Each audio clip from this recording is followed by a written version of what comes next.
시청자 여러분 안녕하십니까. 3월 13일 JTBC 아침엔을 시작합니다. 먼저 오늘 아침 주요 뉴스입니다. 전국 19개 의대 교수들로 꾸려진 비상대책위원회가 어젯밤 회의 끝에 모레까지 사직서를 낼지 여부를 정하기로 했습니다. 정부와 의사들의 양보 없는 대치에 의료 현장의 혼란은 커집니다. 오늘 새벽 중부 내륙 고속도로에선 화물차끼리 부딪혀 50대 남성 한 명이 심정지 상태로 병원에 이송됐습니다. 어젯밤 인천의 한 아파트에서 불이 나 수십 명이 대피하는 소동이 벌어졌습니다. 오늘 아침 쌀쌀한 날씨 속에 수도권 등 내륙 지역에 짙은 안개가 끼는 곳이 있습니다. 일교차가 커 건강관리에 유의해야 합니다. 더불어민주당이 주도하는 야권의 비례위성정당에서 여성 후보 2명이 잇따라 사퇴했습니다. 당초 시민사회 몫의 국민 후보를 뽑는다는 취지와 달리 진보당 색채에 반미 활동 이력이 드러나 논란이 됐는데요. 한편 국민의힘은 5.18에 북한군이 개입했다는 발언으로 논란을 빚은 후보를 두고 재검토에 들어갔다가 어젯밤 공천을 유지하기로 결론냈습니다. 박유미 기자입니다. 더불어민주연합 비례대표 1번 후보로 뽑힌 전지혜 금융정의연대 운영위원은 후보 등록을 하지 않겠다고 했습니다. 전 위원은 국민의힘과 보수 언론이 종북 반미단체 출신으로 낙인 찍었다며 연합정치의 성과가 훼손되지 않기를 바란다고 했습니다. 농민운동가 정영희 후보도 어젯밤 사퇴 의사를 밝혔습니다. 종북몰이의 빌미로 쓰여 윤석열 정권의 폭정을 감추는 핑곗거리가 되느니 여기서 도전을 멈추고자 한다고 했습니다. 앞서 민주당 지도부는 시민사회목 후보로는 맞지 않다며 후보를 다시 추천해달라고 요구했습니다. 두 사람은 각각 한미연합훈련 반대와 사드 배치 반대 시위 등 반미 활동 이력으로 여권의 공세를 받았고 진보당 색채가 강한 것을 두고 우회 상장이란 말까지 나왔습니다. 최대 주주격인 민주당은 국민 눈높이를 강조하고 있습니다. 그 기준과 원칙에 따라서 철저하게 검증과 심사를 진행을 할 거고요. 철저한 심사 과정에서 변경될 가능성은 여전히 있다. 두 사람을 뽑은 국민후보 추천심사위는 시대착오적 종북몰이라며 이런 사태를 초래한 민주당의 부화내동에도 강력한 유감을 표한다고 밝혔습니다. 한편 민주당의 어젯밤 발표에서도 비명 행사가 이어졌습니다. 하위평가 20%에 속해 감점불이익을 받은 비명계 송갑석 의원과 문재인 정부에서 문체부 장관을 지낸 도종환 의원이 고배를 마셨습니다. 국민의힘에선 박근혜 전 대통령의 변호인으로 대구 중남구에 출마한 도태우 변호사의 공천이 논란이 되고 있습니다. 과거 5.18 북한군 개입설을 공개적으로 거론했고 국정농단 사건을 부정하는 극우 성향 온라인 커뮤니티 글을 공유해 여론의 도마에 오른 겁니다. 도 변호사는 거듭 사과했지만 한동훈 비대위원장까지 나서 공천 재검토가 필요하다고 했습니다. 재검토가 필요하다는 판단을 했던 것은 그 문제, 그 발언이 가볍지 않은 발언이라고 생각하기 때문입니다. 하지만 국민의힘 공관위는 어젯밤 도 변호사의 공천을 유지하기로 했습니다. 공관위는 도 후보가 두 차례에 걸쳐 대국민 사과문을 발표했고 5.18 정신을 존중하고 충실히 이어받겠다고 한 점 등을 고려했다고 설명했습니다. JTBC 박유미입니다.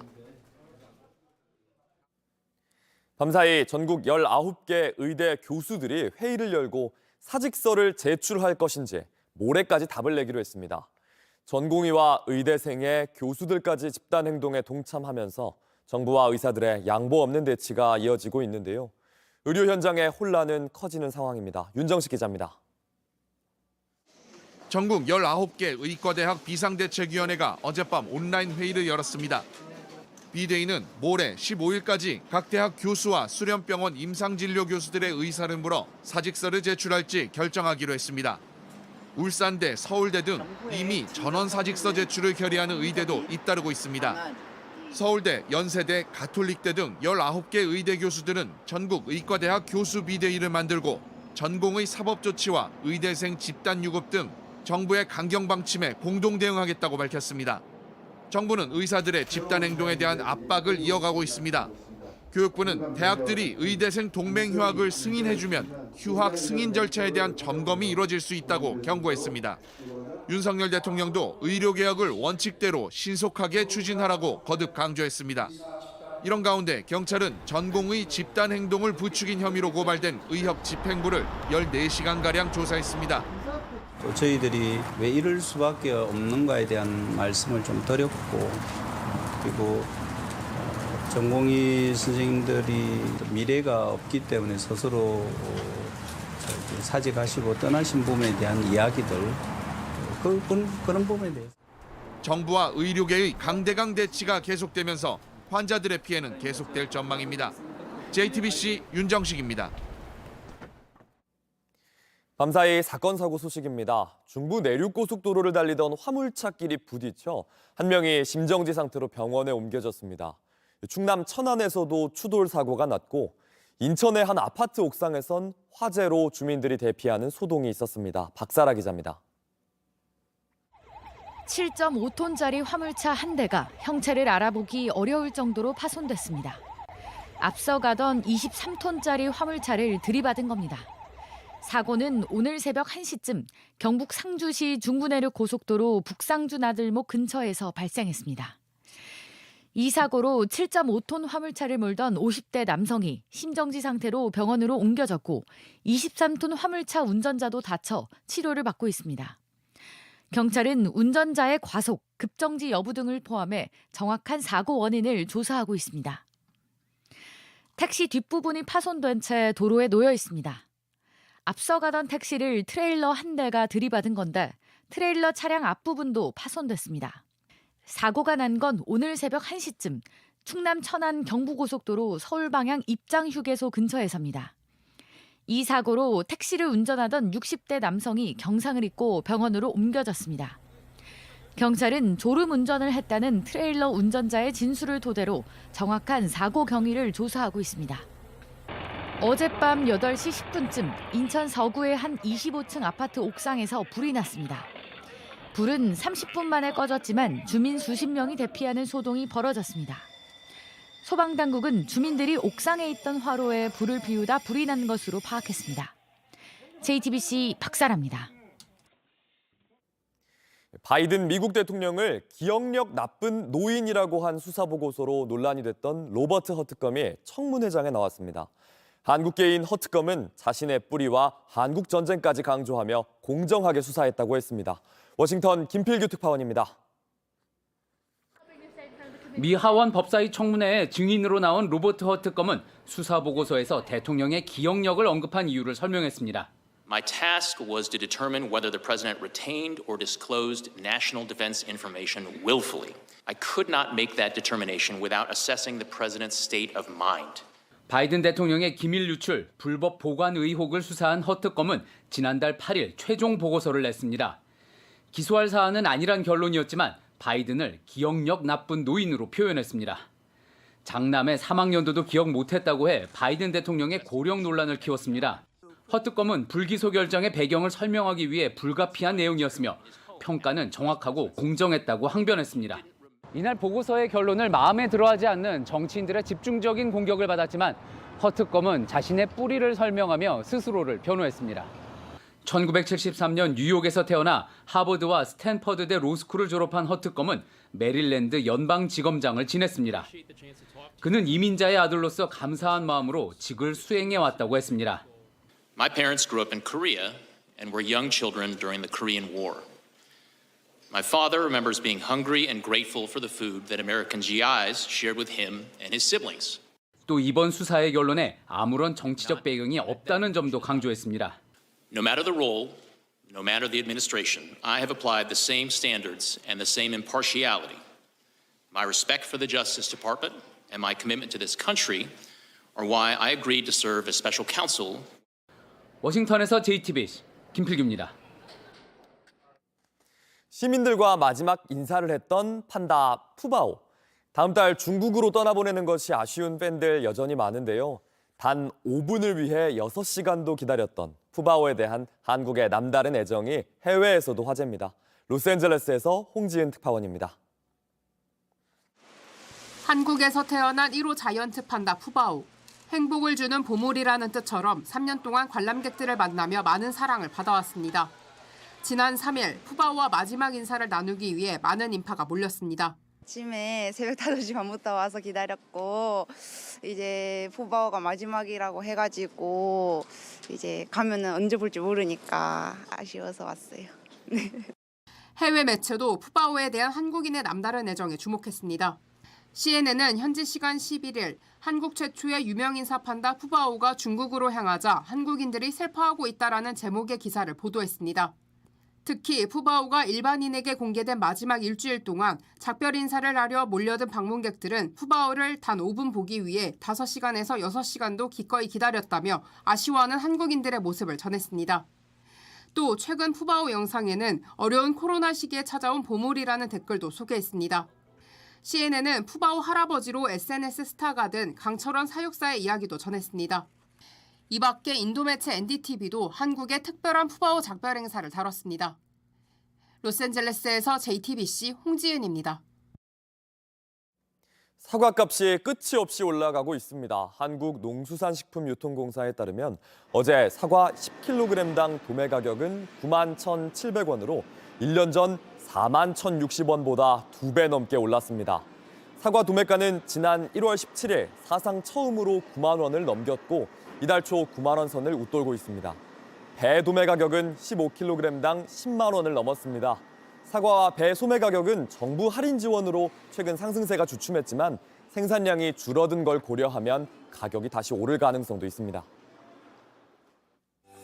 온라인에서 화제가 된 뉴스, 화제가 될 뉴스를 전해드립니다. 아침엔 소셜픽입니다. 생후 9개월 된 딸의 수술을 기다리던 엄마의 사연을 들어보시죠. 입술이 벌어지는 구순 9개열로 6개월 넘게 수술을 기다렸는데 의료 파업 때문에 수술이 취소됐습니다. 아이는 코가 없고 입천장이 갈라져 무엇도 목구멍을 넘기기가 어려운 상황이라는데요.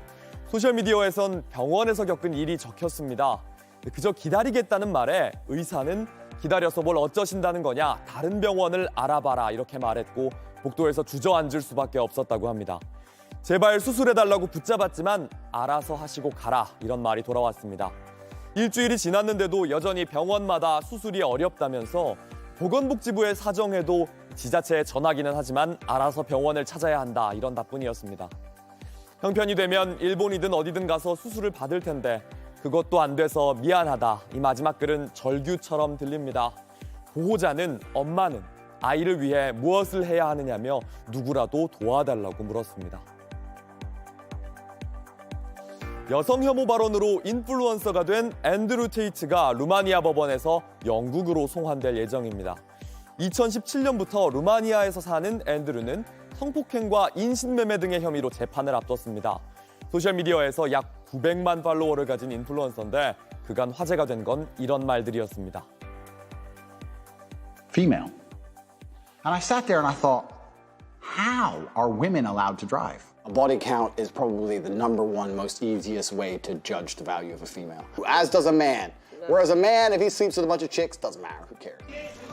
체포 후 가택연금 중이던 앤드루 테이트는 법정 밖에서 우리가 무고하다는 걸 알게 될 거라면서 모든 혐의를 단호하게 부인했습니다. 출국 금지 상태인 앤드루는 재판이 끝날 때까지 감시를 받게 되는데 영국이 어떤 혐의로 앤드루의 범죄인 인도를 요청했는지는 아직 알려지지 않았습니다.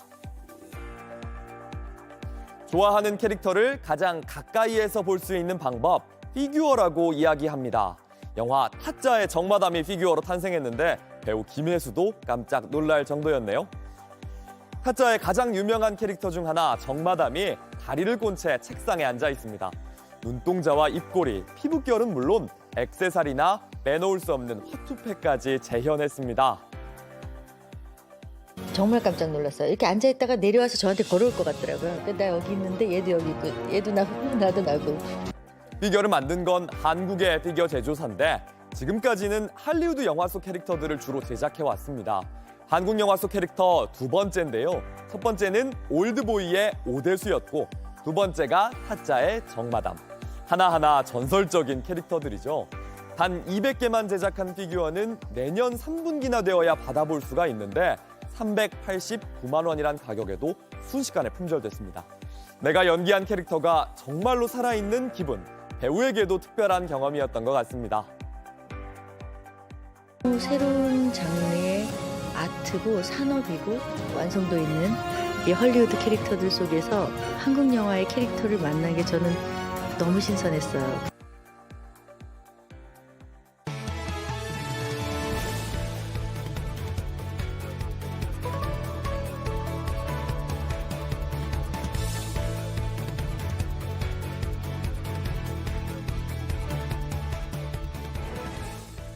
한돈 5천억 원대 불법 도박 사이트를 운영한 조직을 붙잡아 보니 조직원에 중학교 2학년도 있었습니다. 12명의 청소년까지 총판이 돼 친구들을 도박에 끌어들였습니다. 이승환 기자입니다. 검은 옷 입은 형사들이 현관문 앞을 막았습니다. 초인종 누르고 두드려보지만 답이 없자 강제로 열고 들어갑니다. 나오세요. 경찰관님 나오세요.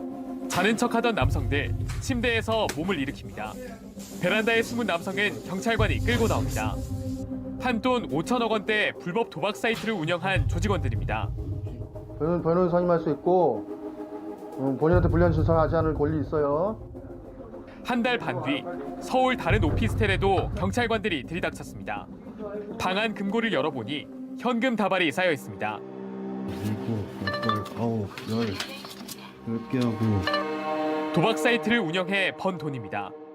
40대 국내 총책을 포함해 조직원 35명이 경찰에 붙잡혔습니다. 이들은 지난 2018년 12월부터 인도네시아와 두바이 등의 사무실을 두고 도박 사이트를 운영했습니다. 국내 사무실은 회원 유치와 광고를 맡았습니다. 두바이랑 인도네시아 다 갔다 왔잖아요. 우리 다 알고 왔어요. 적은 돈으로 높은 수익을 낸다며 조직원들을 모았는데 중학교 2학년 등 청소년 12명도 가담했습니다. 중학교부터 고등학교까지 다 있습니다. 친구가 소개시켜줘서 이렇게 알게 된 경우도 있고 그렇습니다. 사이트 회원은 15,000여 명, 벌어들인 돈은 최소 500억 원입니다. 경찰은 해외로 도피한 나머지 조직원을 쫓고 있습니다. JTBC 이승환입니다. 공공사업을 하겠다며 의정부 그린벨트 17만 평을 풀어 민간업자들이 땅 장사를 하고 있다는 의혹이 있습니다. 개발권까지 사고 팔던 이 회사의 대표 스스로 자문을 맡아 수백억 원의 자문료까지 챙긴 걸로 파악됐습니다. 검찰이 본격 수사에 들어갔습니다. 정혜성 기자의 단독 보도입니다. 의정부시는 지난 2016년 복합문화융합단지를 만든다며 그린벨트 17만 평을 풀었습니다. 이듬해 5월 사업 진행을 위해 민관 합동법인 의정부 리듬시티를 설립했습니다.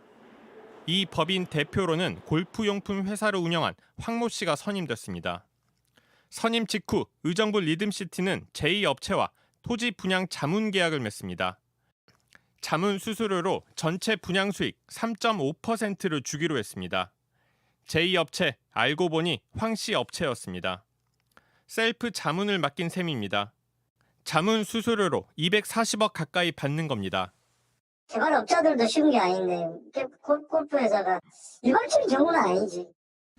비슷한 시기 의정부 리듬시티는 Y업체에 아파트 개발권을 넘겼습니다.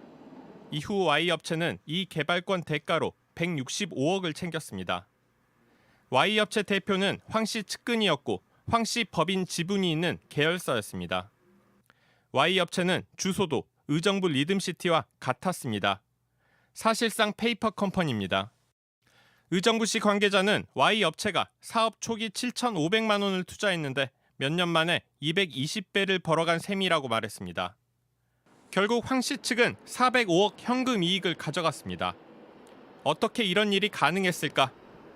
전문가들은 민관 합동법인 지분 구조부터 문제가 있다고 지적했습니다. 시청은 34%, 민간업자들이 66% 지분을 가지면서 통제할 방법이 사실상 없어졌다는 겁니다. 이사회의 참여의 숫자를 5명인데 1명밖에 참여를 못하는 그런 어떤 의사결정 구조. 검찰은 고발장을 접수하고 본격 수사에 들어갔습니다. 황 씨에게 수차례 연락했지만 응답하지 않았습니다.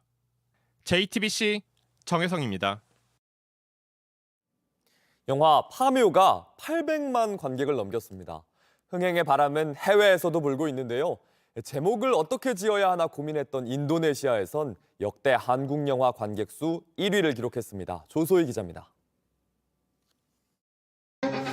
이게 무슨 말이야? 파괴됐다니. 국내 관객 800만을 넘긴 영화 파묘는 무섭고 괴이한 스토리를 넘어 풍수지리에 기반한 일제강점기의 시대적 아픔을 담고 있습니다. 딱 보니 묘바람입니다. 해외에선 이해하기 어려운 우리의 역사, 우리의 정서가 녹아있어 외국어로 영화 제목을 짓는 일부터 고민이었습니다. 결국 영어가 아닌 루마니아어에서 그나마 비슷한 뜻을 가진 단어를 골랐습니다. 그런데 해외에서도 관심을 끌어모읍니다. 인도네시아에선 130만 명 넘게 관람했습니다. 역대 한국 영화 중 관객 수 1위 기록입니다. 현지 관객들 사이에선 전형적이지 않은 공포 영화, 한국의 무당 문화를 알게 된 작품이라는 평가가 나왔습니다. 이미 133개 나라에 판권이 팔린 가운데 영화는 이번 주 호주를 시작으로 북미 지역에서 개봉합니다. 넓어진 K 콘텐츠의 저변 덕분에 한국만의 문화적 특성과 역사적 아픔이 오히려 새로움으로 다가가고 있는 겁니다. 아카데미 2개 부문 후보로 오른 이 영화도 해외에서 주목받고 있습니다. In Korean, 인연. It means providence. 옷깃만 스쳐도 인연이라는 불교의 믿음을 한국계 이민자를 통해 풀어냈는데 영화 속 한국말 인연이란 말을 따라하는 사람들도 생겨났습니다. JTBC 조소입니다. 날씨입니다. 오늘은 내륙을 중심으로 아침 기온이 영하권으로 떨어져 쌀쌀한 가운데 가시거리 200m의 짙은 안개가 끼는 곳이 있겠습니다. 대구 공항 등에선 짙은 안개로 항공기 운항에 차질이 있을 수 있어 미리 운항 정보 확인하시기 바랍니다. 낮 최고 기온은 10도에서 15도가 예상되는데 낮과 밤의 기온 차이가 커서 건강관리 신경 써야겠습니다. JTBC 아침 NL 마칩니다. 내일도 7시 반에 아침을 열겠습니다. 시청해주셔서 감사합니다.